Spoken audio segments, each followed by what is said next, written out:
Amalia estaba de pie frente a la casa grande, con un atado de ropa a sus pies y las manos cruzadas sobre el delantal que ya no tenía razón de llevar puesto.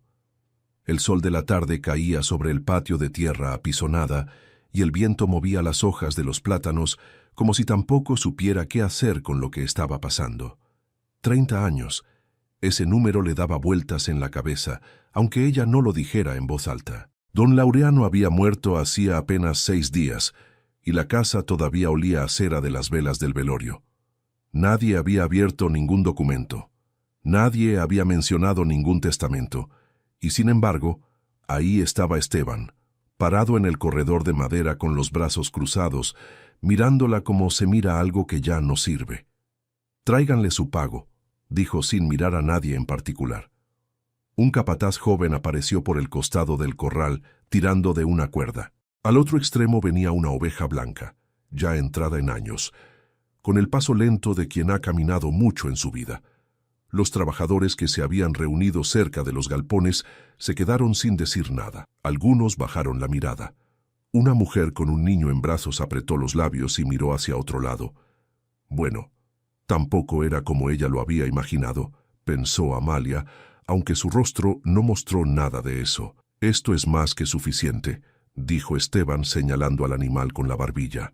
30 años comiendo de esta casa, durmiendo bajo este techo. Mi padre fue generoso con usted más de lo que merecía». La verdad, nadie supo qué decir en ese momento, ni los trabajadores, ni Clara, que había salido a la puerta principal al escuchar las voces y ahora se quedó quieta en el umbral, con una mano apoyada en el marco de madera. Amalia miró al animal, miró la cuerda, y entonces vio algo en el collar de cuero que llevaba la oveja alrededor del cuello, una figura pequeña, gastada por el tiempo, grabada en un broche de metal opaco. Un dibujo que ella conocía, un dibujo que había visto antes, muchos años atrás, en una casa que ya no existía. Y sí, aquello dolía más de lo que parecía, pero no por la humillación, dolía por otra razón que todavía no podía nombrar del todo. ¿Fue su padre quien eligió esta oveja?, preguntó con la voz firme, sin temblar. Esteban soltó una risa corta, sin ganas. «Mi padre está muerto. Ahora decido yo, y he decidido que ya recibió suficiente». Amalia tomó la cuerda de manos del capataz. La oveja levantó la cabeza y la miró con esos ojos oscuros y tranquilos que tienen los animales viejos. Amalia pasó los dedos por el collar, sintió el broche bajo las yemas y por un instante pensó que había escuchado mal cuando ella misma dijo lo que iba a decir. «Entonces usted todavía no sabe lo que me acaba de entregar». Nadie entendió esa frase, ni Esteban, que frunció el ceño sin dignarse a preguntar más, ni Clara, que sintió que algo en el aire había cambiado, aunque no supiera explicar qué, ni los trabajadores, que solo vieron a una mujer mayor sosteniendo la cuerda de una oveja vieja, parada frente a la casa donde había entregado media vida. Amalia dio media vuelta y comenzó a caminar hacia el camino de tierra que llevaba fuera de la propiedad. El polvo se levantaba despacio bajo sus pasos. Detrás de ella quedaban los corrales, la cocina donde había encendido el fogón todas las mañanas durante 3 décadas, los corredores que había limpiado con las rodillas dobladas, la casa grande donde nunca tuvo una habitación con su nombre en la puerta. No miró atrás. Uno de los trabajadores, un hombre mayor de sombrero gastado, se acercó un poco al grupo y dijo en voz baja a otro compañero: 30 años, y se va con una oveja. Y ni siquiera le dieron para el camino, respondió el otro. Clara los escuchó, bajó del corredor y caminó unos pasos detrás de Amalia, pero se detuvo cuando Esteban la llamó desde la puerta. Clara, adentro. Ella dudó. Miró la espalda de Amalia alejándose por el camino, la oveja trotando despacio a su lado, y algo dentro de ella le dijo que aquello no estaba bien, que había algo más detrás de esa expulsión apresurada, algo que ni ella ni nadie más en esa casa terminaba de entender. Amalia caminó durante horas. El camino hacia el pueblo pasaba primero por los bananales, después por un tramo de tierra más seca, donde crecían agaves y matorrales bajos, y finalmente bajaba hacia un pequeño arroyo que ella conocía bien porque de joven Había llevado comida a los hombres que trabajaban esa zona. No tenía intención de llegar al pueblo, no esa noche. Se desvió del camino principal cuando el sol ya bajaba, y siguió una vereda casi borrada por la maleza hasta llegar a una casa pequeña, abandonada, con el techo hundido en una esquina y la puerta colgando de una sola bisagra. La casa del arroyo. Nadie la usaba desde hacía años. Los trabajadores decían que había pertenecido a una familia que se fue del pueblo mucho tiempo atrás, aunque nadie recordaba bien la historia completa. Amalia empujó la puerta con el hombro. El polvo se levantó del piso de tierra. Ató a la oveja a un poste bajo el alero donde todavía quedaba algo de techo, y se sentó en el umbral con las manos sobre las rodillas. Por primera vez, desde que había recibido la cuerda de manos del capataz, permitió que su rostro cambiara. No lloró, no en ese momento. Solo se quedó mirando el broche del collar que había desatado y ahora sostenía entre los dedos, dándole vueltas despacio bajo la poca luz que quedaba. Amalia quiso responder cuando Esteban le habló frente a todos, pero sintió que cualquier palabra iba a romperla. Por eso se había quedado callada. Por eso había esperado a estar sola para dejar que el peso de esas palabras, 30 años, y esto es todo, terminara de caer sobre ella. Tal vez lo más triste no era irse, sino entender que nadie en esa casa la había detenido. Nadie, excepto una persona que ya no podía hacer nada porque estaba bajo tierra. Esa noche, mientras el viento movía las ramas afuera y la oveja dormitaba atada al poste, Amalia recordó algo que llevaba guardado desde hacía mucho tiempo. Una noche de lluvia, un camino embarrado, un bebé envuelto en una manta, apretado contra su pecho, y la puerta de la casa grande abriéndose despacio, con don Laureano parado del otro lado, pálido, como si estuviera viendo algo imposible.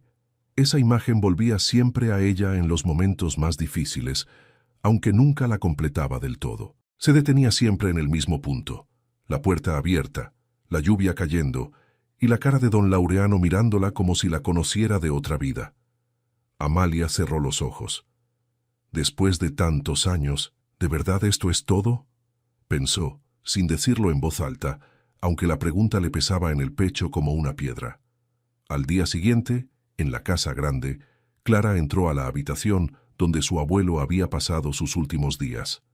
Nadie había tocado nada desde el entierro. La cama seguía hecha, la mesa de noche con su vaso de agua a medio tomar y un pequeño baúl de madera cerrado con llave en la esquina.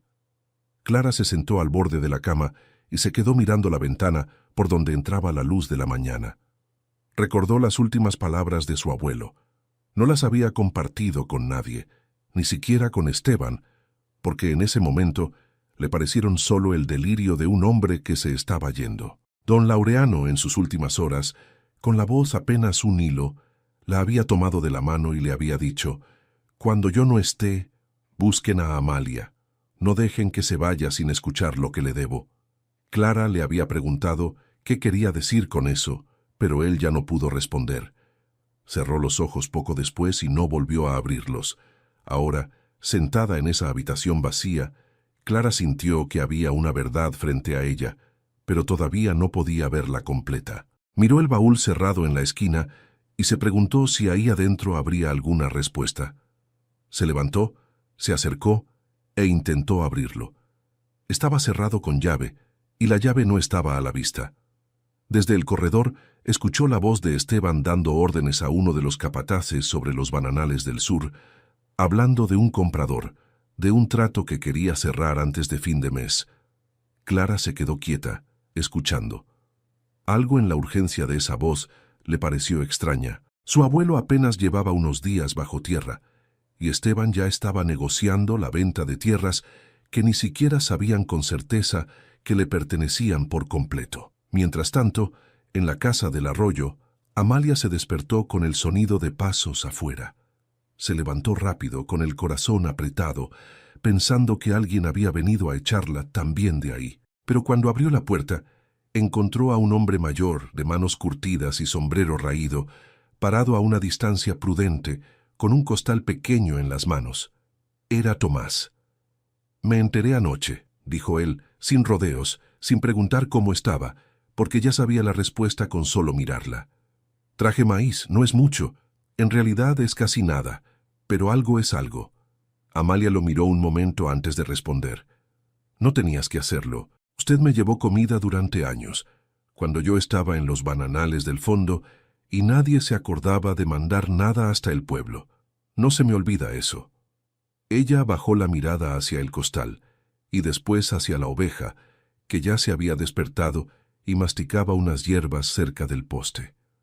No sé por qué me dieron esto, dijo Amalia tocando el collar todavía atado al cuello del animal.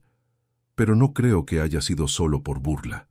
Tomás se acercó un poco más y miró el broche de metal en el collar. Ese símbolo, dijo entrecerrando los ojos, lo he visto antes, en una piedra vieja cerca del límite sur de la propiedad.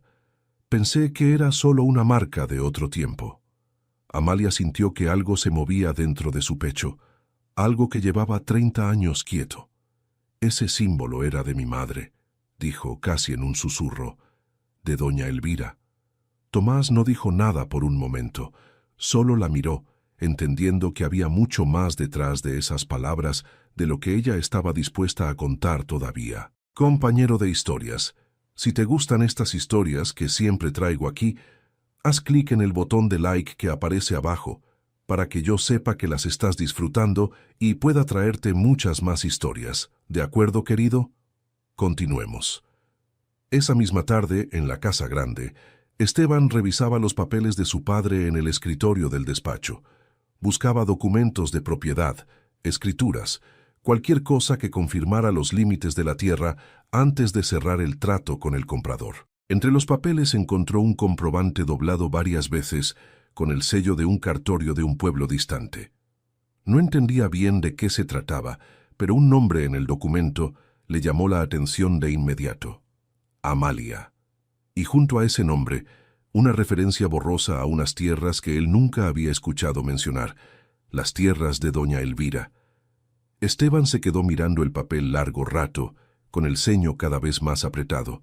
No entendía todavía qué significaba, pero algo en su interior, algo parecido al miedo, le dijo que aquella mujer a la que acababa de echar con una sola oveja no era, ni de lejos, quien él había creído durante todos esos años. Dobló el papel, lo guardó en el bolsillo de su chaqueta y salió del despacho con paso apurado, decidido a averiguar cuánto sabía Amalia y cuánto tiempo le quedaba antes de que la verdad, cualquiera que fuera, terminara saliendo a la luz. Amalia pasó los días siguientes acomodando la casa del arroyo lo mejor que pudo. Tomás volvió 2 veces más, la segunda con unas tablas para reforzar el techo caído, y no hizo preguntas sobre lo que había dicho el día anterior. Ella tampoco ofreció más explicaciones. Había cosas que una madre soporta sin contárselas a nadie, y Amalia llevaba tanto tiempo callando que las palabras, cuando por fin querían salir, se le quedaban atoradas en la garganta. Branca, así había empezado a llamar a la oveja casi sin pensarlo, solo por el color de su lana. Se había acostumbrado rápido al lugar. Pastaba cerca del arroyo durante el día y volvía sola al atardecer, como si también ella supiera que ese pedazo de tierra, por pobre que fuera, era ahora el único hogar que tenían las dos. Amalia encendió el fogón de piedra que había en un rincón de la casa, medio derrumbado, pero todavía útil. El humo subió despacio hacia el techo agujereado, y el olor a leña quemada le trajo, como siempre, el recuerdo de 30 años parada frente a otro fogón, uno mucho más grande, en una cocina que ya no era suya. Se preparó un café aguado con lo poco que tenía, y se sentó afuera en un tronco viejo a mirar el camino. Nadie vendría, no esa tarde, pero se equivocaba.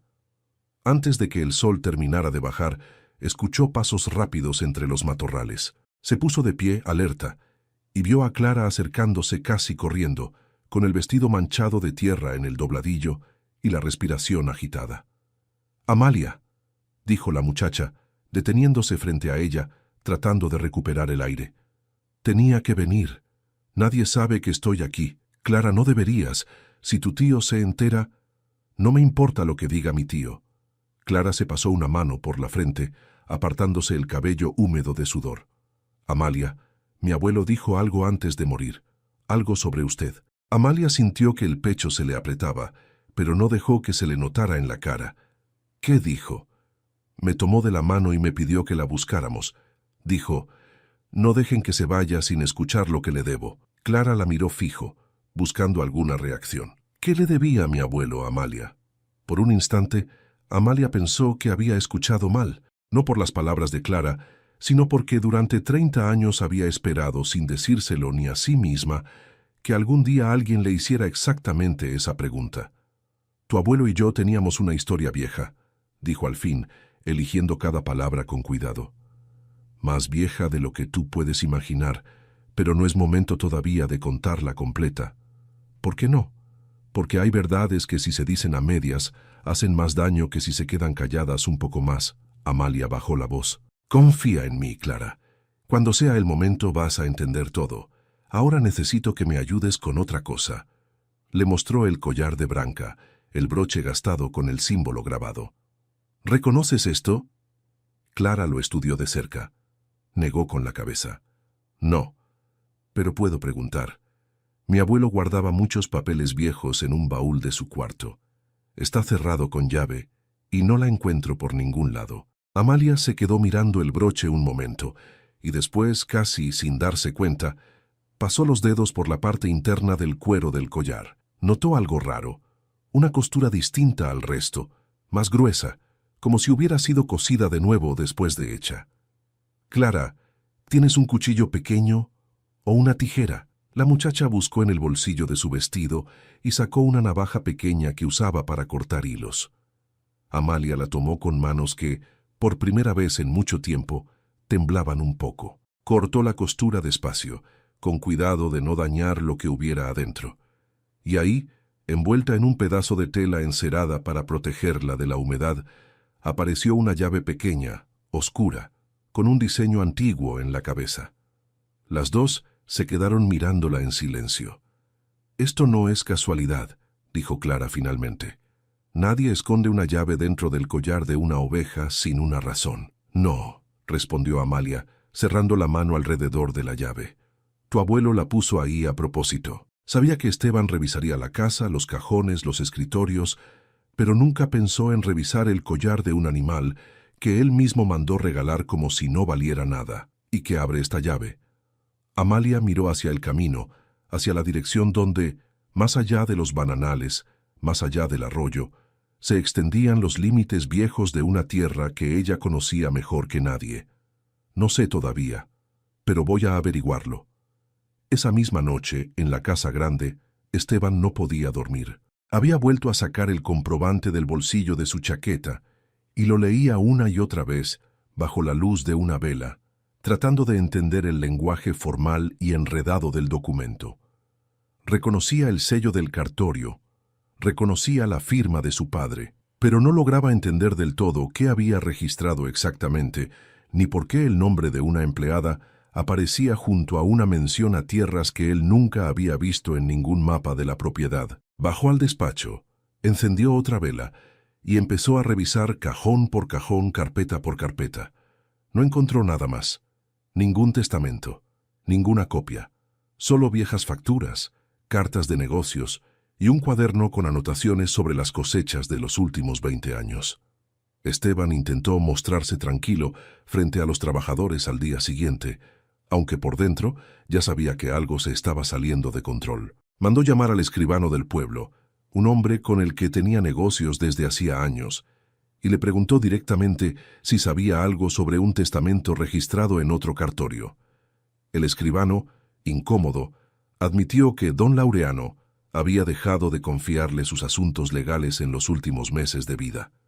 Su padre empezó a viajar solo, sin avisarme, dijo el hombre, evitando la mirada de Esteban. No sé a dónde iba, ni con quién hablaba. Esteban golpeó la mesa con la palma abierta. Entonces alguien más tiene ese documento. Es posible. Y si ese documento existe y menciona a esa mujer, ¿qué puede significar? El escribano se encogió de hombros, sin querer comprometerse con una respuesta que no tenía forma de confirmar. Pero Esteban ya había empezado a atar cabos en su cabeza, cabos torcidos, incompletos, movidos más por el miedo que por la certeza. Si existía un testamento distinto al que él esperaba, si ese testamento reconocía algún derecho de Amalia sobre la propiedad, entonces todo lo que había planeado, la venta de los bananales, el control total de la fazenda, podía desmoronarse. Decidió que no podía permitir que ese documento saliera a la luz, y decidió también que necesitaba recuperar aquella oveja.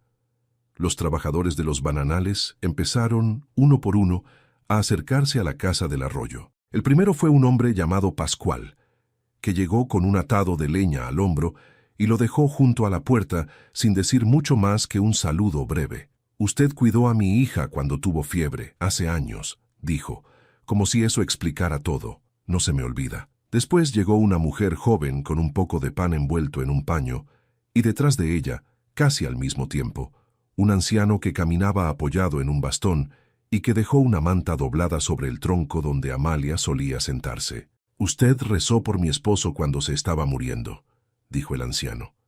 «Nadie más quiso entrar a esa casa por miedo a la enfermedad. Usted sí entró». Amalia recibía cada gesto con un gracias breve, sin dejar que la emoción se le escapara del todo, aunque por dentro sentía que algo se aflojaba en su pecho, algo que llevaba mucho tiempo apretado. No era mucho, lo que cada uno traía.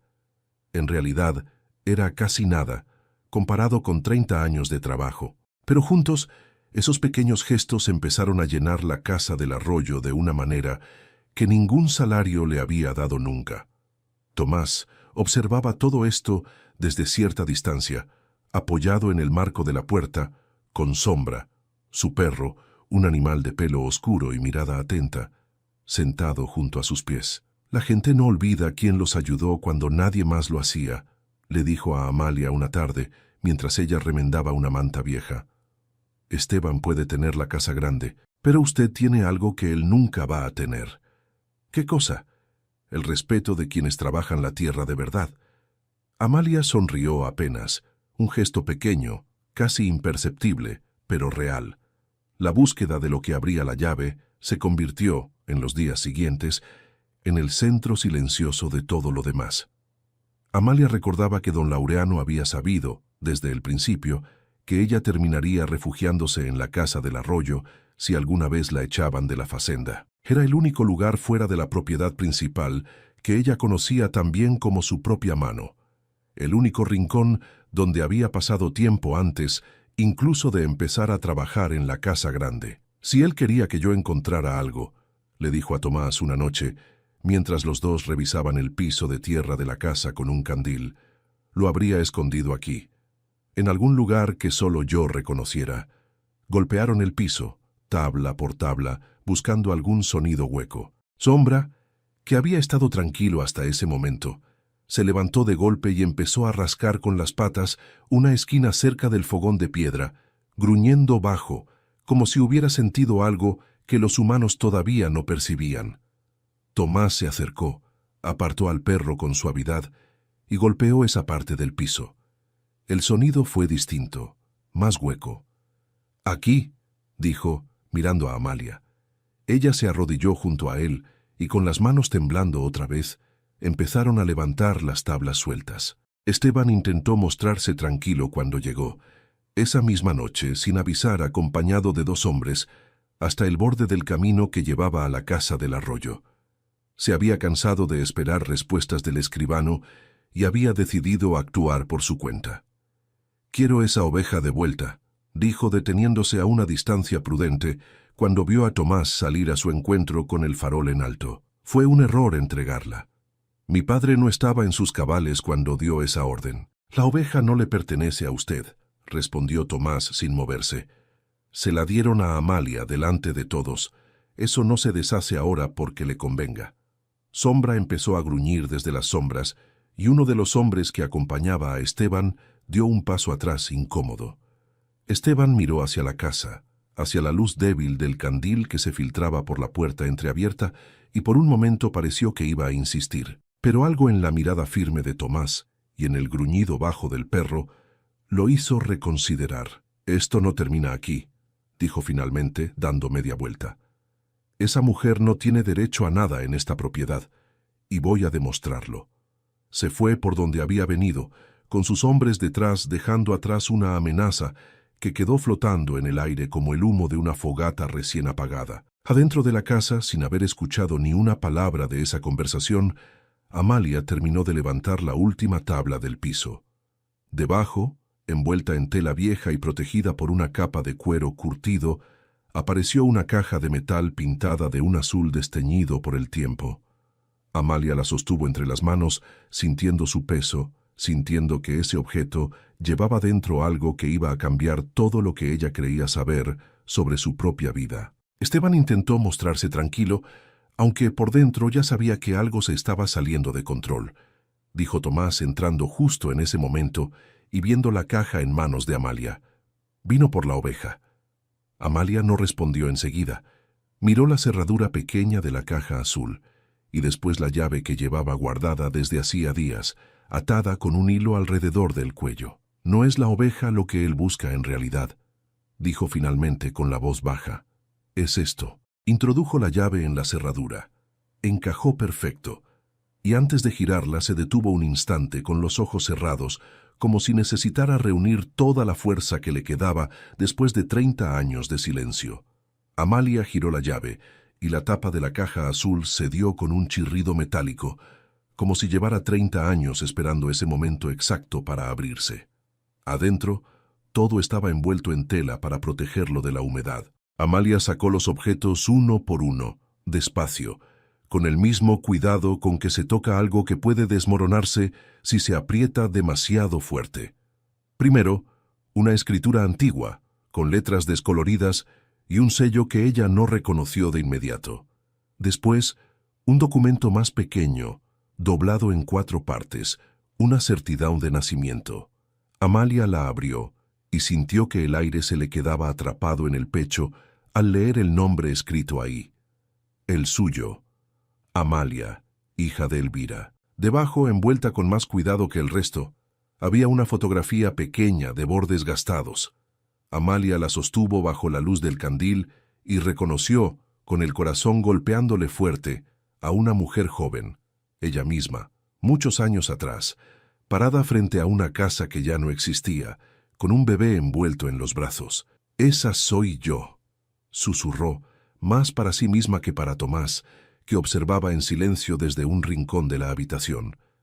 «El día que me fui de aquí la primera vez». Tomás no dijo nada. Solo se acercó un poco más, dejando que ella tuviera el espacio para mirar sin que nadie interrumpiera ese momento. Amalia siguió sacando cosas de la caja. Una medalla pequeña, de metal opaco, con el mismo símbolo grabado que llevaba el collar de Branca. Y por último, en el fondo, una carta cerrada con un sello de cera ya quebradizo, y en el frente, escrito con una letra que ella conocía bien porque la había visto firmar recibos y cartas durante 30 años. El nombre de don Laureano. No la abrió enseguida. Se quedó mirando el sello un largo rato, como si abrirlo significara aceptar algo que todavía no estaba preparada para enfrentar. «Amalia», dijo Tomás finalmente, con voz suave, «no tiene que leerla ahora si no quiere». «No», respondió ella negando con la cabeza. «Ya esperé demasiado». Rompió el sello con cuidado y desdobló el papel. La letra de don Laureano era temblorosa, como la de alguien que escribía sabiendo que el tiempo se le acababa. Leyó en silencio, moviendo los labios apenas, sin decir las palabras en voz alta. Tomás observaba su rostro cambiar, primero la sorpresa, después algo parecido al dolor, y finalmente una expresión que él no supo nombrar, entre la furia contenida y un alivio extraño, como si por fin algo que había estado torcido durante mucho tiempo empezara a enderezarse. «¿Qué dice?», se atrevió a preguntar. Amalia bajó la carta despacio. «Dice la verdad sobre mi madre», respondió, «sobre estas tierras, sobre por qué yo terminé trabajando en la casa donde debería haber sido dueña». Tomás sintió que había una verdad frente a él, pero todavía no podía verla completa. «Cuénteme», dijo simplemente. Amalia se sentó en el suelo, sobre las tablas que acababan de levantar, con la carta todavía entre las manos. «Mi madre, doña Elvira, era dueña de parte de estas tierras, no de toda la facenda, pero sí de una buena parte de lo que hoy son los bananales del sur. Hizo una pausa mirando el fuego que ardía abajo en el fogón de piedra. El padre de don Laureano se las quitó. Usó una deuda falsa, papeles arreglados, gente del pueblo que le debía favores. Acusaron a mi madre de robo, algo que ella nunca hizo, y la sacaron de aquí con lo puesto. ¿Y usted? Yo era muy pequeña. Crecí lejos, en otro pueblo, con parientes que apenas podían mantenerme. Mi madre nunca dejó de hablar de esta tierra. Murió pensando en ella, sin poder recuperarla nunca. Tomás se quedó en silencio, dejando que ella continuara a su propio ritmo. «Volví aquí hace 30 años», dijo Amalia, con la voz más baja ahora. «Una noche de tormenta. Estaba embarazada. No, ya había parido. Traía a mi hijo recién nacido en brazos, huyendo de gente que quería hacernos daño a los dos. Ella no dio más detalles sobre quiénes eran esas personas, y Tomás no preguntó. Había algo en la forma en que Amalia hablaba, con las palabras medidas, que le decía que ese era un dolor demasiado profundo para desenterrarlo todo de una vez. Don Laureano abrió esa puerta, continuó Amalia, y se quedó pálido al verme, como si hubiera visto un fantasma, y en cierto modo lo era. Era la hija de la mujer a quien su familia le había robado la tierra, parada frente a él, empapada de lluvia, con un hijo en brazos y sin ningún lugar más a donde ir. ¿Y él la ayudó? Amalia miró la fotografía que todavía sostenía en la otra mano, la imagen de sí misma joven, con el bebé envuelto en la manta. Me ofreció protección, dijo, a cambio de silencio. No dijo más que eso.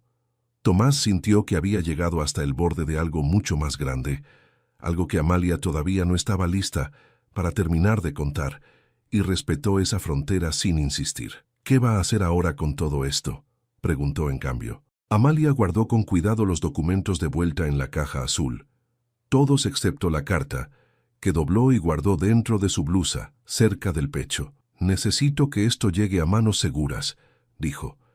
«Si Esteban encuentra esta caja antes de que el testamento se abra oficialmente, va a destruir todo, y con eso, la única prueba de que mi madre fue dueña legítima de esta tierra, desaparece para siempre». «El padre Anselmo», dijo Tomás. Él conocía a don Laureano desde hace años. «Si alguien puede guardar esto o saber qué hacer, es él». Amalia asintió, aunque el cansancio se le notaba en los hombros caídos. «Mañana», dijo, «hoy ya no me quedan fuerzas para caminar hasta el pueblo». Esa noche, mientras Amalia dormía un sueño liviano e inquieto, Sombra empezó a ladrar afuera, un ladrido distinto al de costumbre, más urgente, más alarmado. Amalia se despertó de golpe. El olor llegó antes que el sonido. Humo, pero no el humo suave del fogón. Algo más denso, más agresivo. Salió corriendo de la habitación y encontró una de las paredes exteriores de la casa ardiendo, las llamas trepando rápido por la madera vieja y reseca. «¡Tomás!», gritó, aunque él ya venía corriendo desde el lugar donde dormía, cerca del corral improvisado donde tenían a Branca. «Hay que sacar los documentos», gritó Amalia, dando media vuelta hacia la casa. «No». Tomás la tomó del brazo con fuerza, deteniéndola. «La pared ya se está cayendo, Amalia. No puede entrar ahí. La caja está adentro». Por un instante, el fuego pareció ganarle a todo lo demás, al miedo, a la razón, a la voz de Tomás pidiéndole que no se arriesgara. Amalia se soltó y corrió hacia la puerta, cubriéndose la boca con el brazo, y logró alcanzar la caja azul, justo cuando una viga del techo cedía con un crujido y caía a pocos metros de donde ella estaba parada. Tomás la sacó de ahí casi a rastras, con el humo ya llenándolo todo, mientras afuera Sombra ladraba sin parar, corriendo en círculos alrededor de Branca para alejarla del fuego que ya empezaba a lamer el poste donde estaba atada. Los dos cayeron al suelo, lejos de la casa, tosiendo, con los ojos llorosos por el humo. Amalia miró hacia atrás. La casa del arroyo, el único refugio que le quedaba, ardía como una antorcha contra la oscuridad de la noche. «Alguien hizo esto a propósito», dijo Tomás con la voz ronca. «El fuego no empieza así, de la nada, en una noche sin viento fuerte». Amalia no respondió. Abrazaba la caja azul contra su pecho, revisando con manos temblorosas que todavía estuviera cerrada, que el contenido no se hubiera quemado. Cuando finalmente logró abrirla, encontró que algunas cosas se habían salvado casi por milagro. La certidão, la fotografía, con una esquina chamuscada pero todavía legible, el comprobante del cartorio y parte de la carta que ella ya había sacado antes. La escritura antigua, en cambio, se había quemado casi por completo, reducida a cenizas quebradizas que se deshicieron entre sus dedos apenas intentó tocarlas. «No importa», dijo Tomás viendo su rostro. «Lo que queda es suficiente para probar lo que necesita probar». Amalia asintió despacio, aunque las lágrimas que había contenido durante días finalmente empezaron a caer, mezcladas con el hollín en su rostro. «Alguien tiene miedo», dijo, mirando los restos de la casa ardiendo. «Tanto miedo que prefiere quemar la verdad antes que dejarla salir». A la mañana siguiente, con la casa reducida a un esqueleto ennegrecido y todavía humeante, Tomás partió hacia el pueblo mientras Amalia se quedaba cuidando a Branca, que había pasado la noche temblando cerca del arroyo. En el camino, Tomás se cruzó con Clara, que había salido temprano de la facenda con la excusa de recoger hierbas para la cocina, aunque en realidad llevaba días buscando cualquier pretexto para acercarse a la casa del arroyo. «¿Qué pasó?», preguntó ella al ver el humo que todavía se levantaba a lo lejos. Tomás le contó lo sucedido, sin rodeos, mientras caminaban juntos hacia el pueblo. «Fue él», dijo Clara con la voz endurecida. «Sé que fue mi tío, o alguien que él mandó. No tenemos pruebas de eso. No necesito pruebas para saberlo». Clara apretó los puños. «Anoche lo escuché hablando con dos hombres en el establo. No entendí todo, pero mencionó la casa del arroyo. Pensé que solo estaba enojado por lo de la oveja». Tomás la miró con seriedad. «Clara, esto ya no es solo un asunto de familia. Alguien puso en peligro la vida de Amalia». «Lo sé». La muchacha bajó la vista un momento y después la levantó de nuevo, decidida. «Por eso vine a decirle algo. Encontré la llave del baúl de mi abuelo. Estaba escondida detrás de un cuadro en su habitación. Lo abrí anoche, después de escuchar a mi tío. ¿Qué había adentro? Cartas viejas, recibos, y esto». Clara sacó de su bolsillo un papel doblado, un poco arrugado. «Es una copia de un recibo de un cartorio en un pueblo a 2 días de aquí. Menciona un documento registrado a nombre de mi abuelo, con testigos». Tomás tomó el papel y lo leyó rápido. «El padre Anselmo es testigo de esto», dijo, reconociendo el nombre. «Tenemos que hablar con él ahora mismo». Encontraron al padre Anselmo en la pequeña capilla del pueblo, barriendo el suelo frente al altar, con la calma de alguien que ha visto pasar muchas tormentas y sabe que casi todas, tarde o temprano, terminan aclarando. Cuando Tomás y Clara le contaron lo del incendio, el hombre dejó la escoba a un lado y se sentó en el primer banco, con el rostro serio. «Sabía que este día llegaría», dijo, más para sí mismo que para ellos. «Don Laureano me lo advirtió antes de morir. Me dijo, cuando Amalia empiece a buscar respuestas, van a intentar detenerla». «¿Usted sabe todo, padre?», preguntó Clara. «¿Sabe lo que dice el testamento?». El padre Anselmo negó con la cabeza. «No todo. Fui testigo de la firma, pero el contenido completo solo lo conoce el tabelión que lo guarda, en el pueblo de Santa Rosa, a 2 días de camino de aquí». Hizo una pausa. Don Laureano no confiaba en el escribano de aquí, por eso buscó a alguien de fuera. «Entonces hay que ir hasta allá», dijo Tomás, «antes de que Esteban encuentre la forma de detenerlo también». El padre Anselmo asintió, y algo en su mirada se endureció, como si finalmente hubiera decidido dejar de guardar silencio. «Yo mismo enviaré aviso, pero ustedes tienen que traer a Amalia hasta aquí sana y salva. El testamento no puede abrirse sin ella presente o sin prueba de su muerte». Miró a Clara fijamente. «Y hay algo más que debes saber, muchacha. Algo que tu abuelo me pidió guardar hasta el momento correcto». Clara sintió que el corazón se le aceleraba. «¿Qué cosa, padre?». El padre Anselmo se levantó despacio, caminó hacia un armario detrás del altar y sacó de ahí un sobre pequeño cerrado con el nombre de Ramiro, escrito en el frente. «Esto no es para ti», dijo sosteniendo el sobre con cuidado. «Es para tu primo. Pero antes de que él lo reciba, alguien más tiene que hablar con él primero. Alguien que lleva 30 años esperando ese momento». Clara miró el sobre, después al padre, y finalmente entendió. aunque todavía no de manera completa, que lo que se estaba por revelar en aquella facenda iba mucho más allá de tierras, testamentos o bananales. Iba a tocar algo mucho más profundo, algo que había estado escondido, en silencio, durante toda una vida. Compañero de historias, después deja tu nombre y muchos emojis de banana, si los encuentras, en los comentarios. Así representarás a Amalia, ¿de acuerdo, querido? Continuemos. Ramiro llegó a la facenda esa misma tarde, después de pasar varios días fuera supervisando un embarque de plátanos en el pueblo vecino. No sabía nada del incendio, no sabía nada de la caja azul, ni de la carta, ni de la llave escondida en el collar de una oveja. Solo sabía que, al entrar al patio principal, algo en el ambiente se sentía distinto, más pesado, como si la casa entera estuviera conteniendo la respiración. Clara lo interceptó antes de que llegara al establo. «Ramiro, necesito hablar contigo, es importante». «¿Qué pasa? Tienes la cara de alguien que vio un fantasma». «Casi», dijo ella, y lo llevó aparte, lejos de los oídos de los trabajadores. Le contó todo lo que sabía. La expulsión de Amalia, la oveja, el incendio, la llave, la caja azul, el viaje que Tomás y el padre Anselmo estaban organizando hacia Santa Rosa. Ramiro escuchó en silencio, con el ceño cada vez más fruncido, sin entender del todo por qué la expulsión de una empleada, por injusta que fuera, merecía tanto revuelo. «Es solo una mujer que trabajó aquí muchos años, Clara.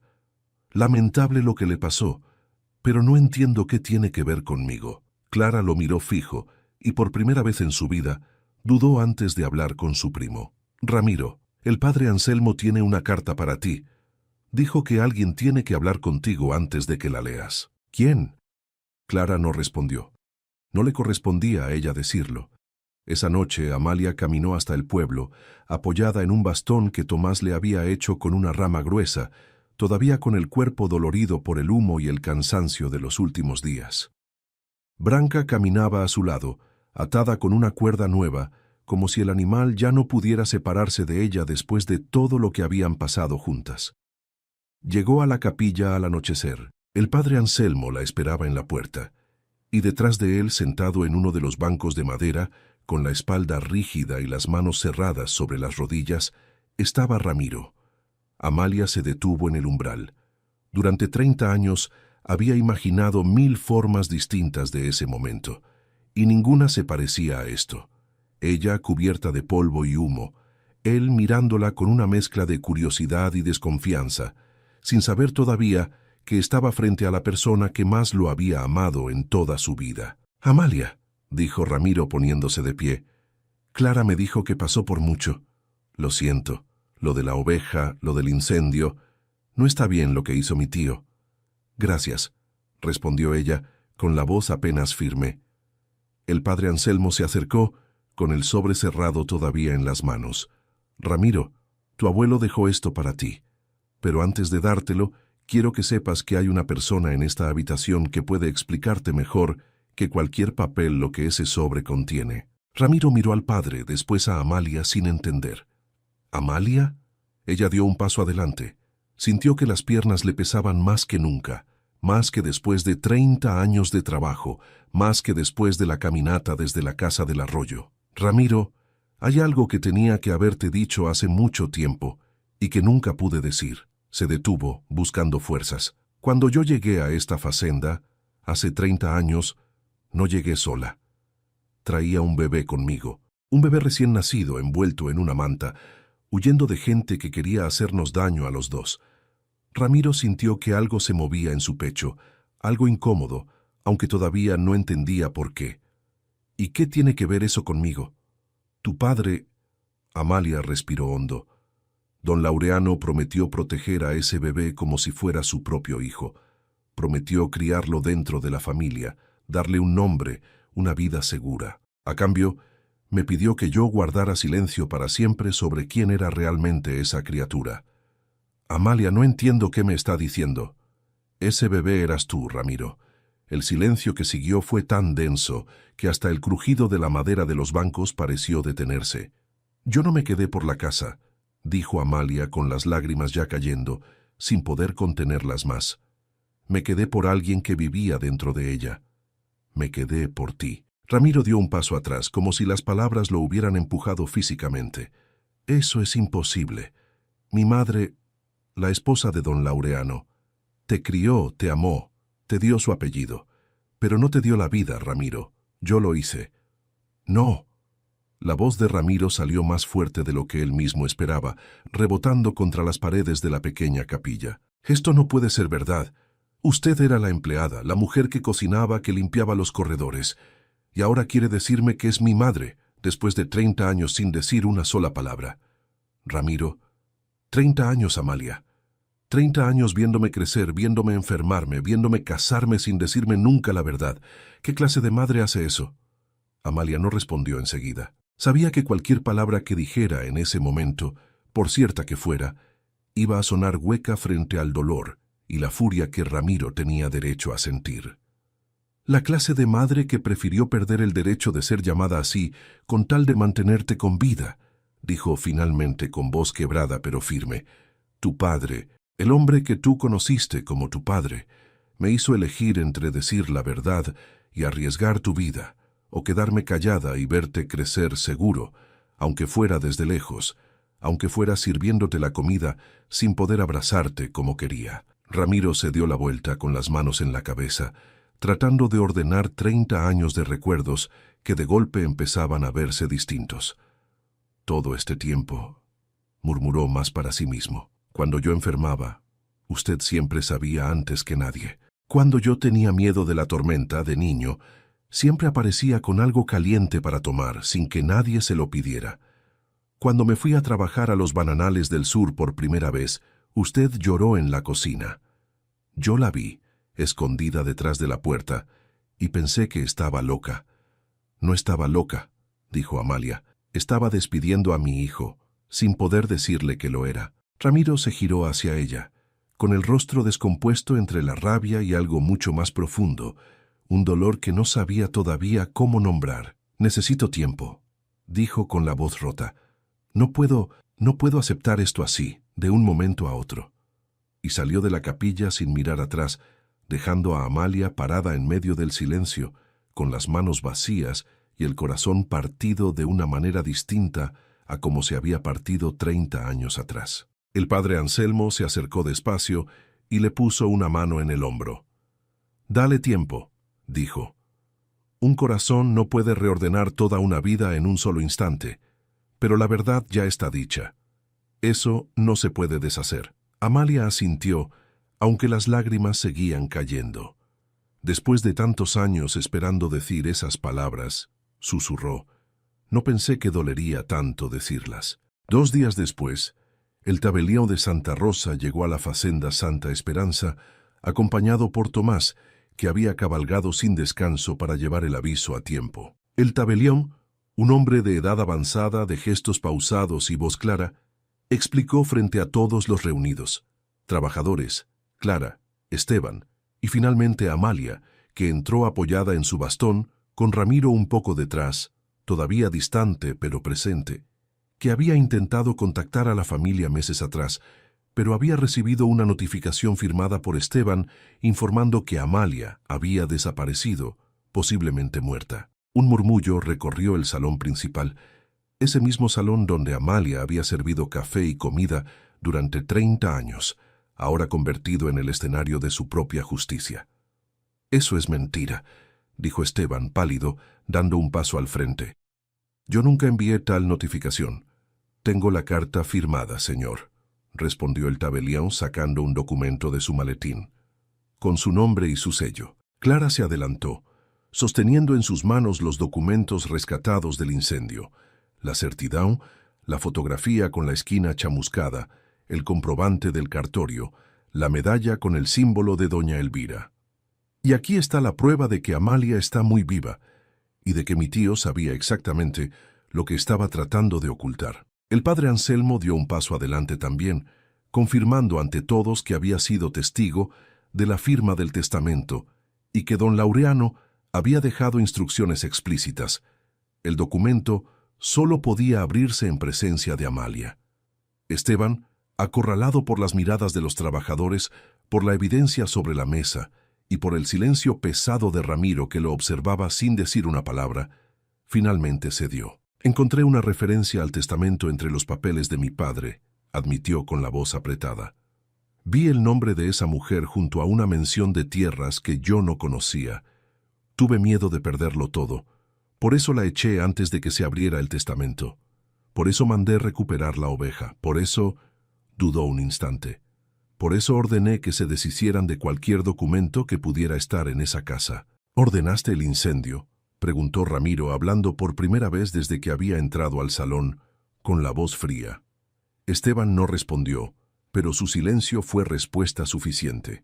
El tabelión, sin dejarse llevar por la tensión del momento, procedió a romper el sello del testamento original y comenzó la lectura. El documento reconocía, con el lenguaje formal pero inequívoco de la ley, que una parte considerable de la Facenda Santa Esperanza había sido construida sobre tierras tomadas injustamente de doña Elvira, madre de Amalia.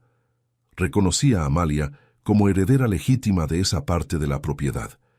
Reconocía también a Ramiro, como hijo de Amalia, con derecho sobre esa misma herencia. Establecía que los bananales no podían venderse sin el consentimiento de ambos, que las familias de los trabajadores no podían ser desalojadas de sus casas y que Esteban perdía todo control sobre las tierras que había intentado vender. Cuando el tabelião terminó de leer, el salón quedó en un silencio absoluto, roto solo por el crujir de la madera vieja bajo los pies de quienes se movían, incómodos, sin saber bien qué decir. La carta personal de don Laureano fue leída al final, por pedido de Amalia, en voz baja casi solo para ella y para Ramiro. En ella, don Laureano admitía su culpa. Reconocía que había intentado protegerlos a los dos, pero que esa protección se había convertido con los años en una prisión de silencio. Pedía perdón, no por haber salvado la vida de Ramiro, sino por no haber encontrado en 30 años el valor de deshacer la mentira antes de que fuera demasiado tarde. La frase final de la carta decía que ninguna tierra, ninguna casa, ninguna riqueza podría pagar jamás los años en que Amalia fue impedida de ser llamada madre. Ramiro, que había escuchado todo con los puños apretados y la mandíbula tensa, se quedó mirando el papel un largo rato después de que Amalia terminara de leerlo. Después, sin decir nada, caminó hacia ella. Amalia lo miró venir, sin atreverse a esperar nada, después de la forma en que él se había ido 2 días atrás. Ramiro se detuvo frente a ella. La miró a los ojos, esos ojos que durante 30 años lo habían observado con un cuidado que él nunca supo explicar del todo. «Madre», dijo, con la voz quebrada, la primera vez en toda su vida que usaba esa palabra dirigida a ella. Amalia sintió que las piernas le fallaban, y Ramiro la sostuvo, abrazándola con la misma fuerza con que ella lo había sostenido tantas veces de niño, sin que él pudiera recordarlo del todo, pero sintiéndolo de alguna manera en el cuerpo. «Esperé 30 años para escuchar esa palabra», dijo Amalia con la cara hundida en el hombro de su hijo. No hicieron falta más palabras. El salón entero, trabajadores incluidos, se quedó en silencio, respetando ese abrazo que había tardado toda una vida en llegar. Esteban no fue perdonado sin consecuencias.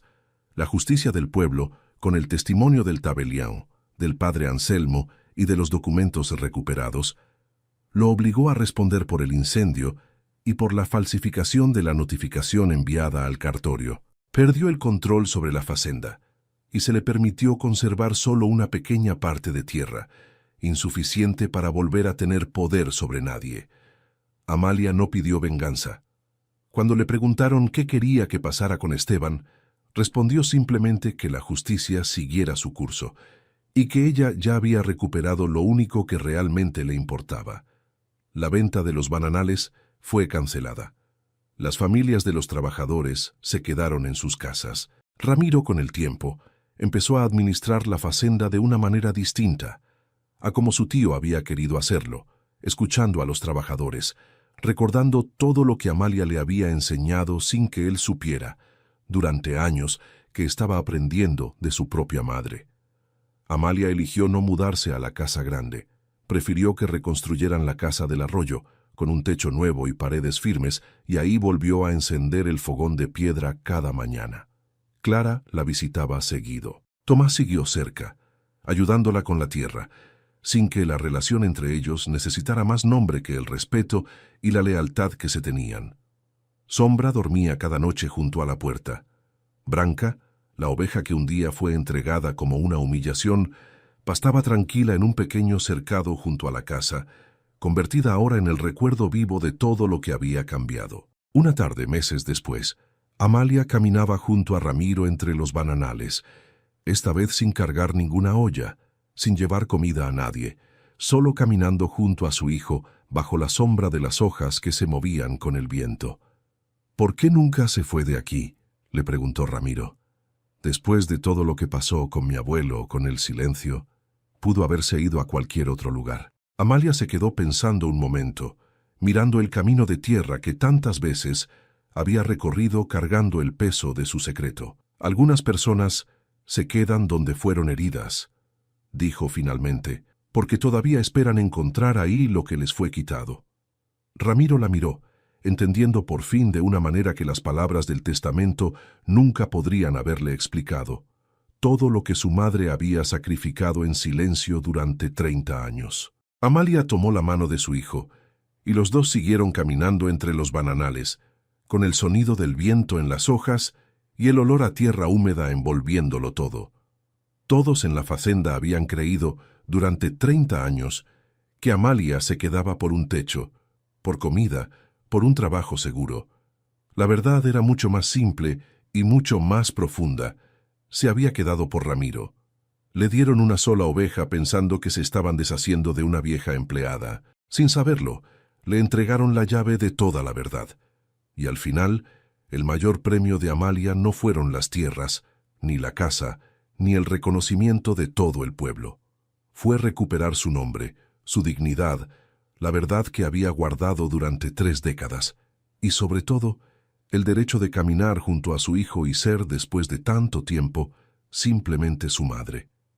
Compañero de historias, siempre es un placer tenerte aquí con nosotros. No olvides dejar tu nombre y muchos emojis de banana en los comentarios para representar a Amalia. Te sugiero que te suscribas al canal para que siempre seas el primero en recibir las nuevas historias. La próxima historia que aparece en la pantalla es la siguiente. Despidieron a la empleada en su primer día. Horas después, salvó a la madre del hacendado del lodo. Te vas a impresionar con esta historia. Te veo allí. Muchas bendiciones para ti y para toda tu familia. Saludos, querido.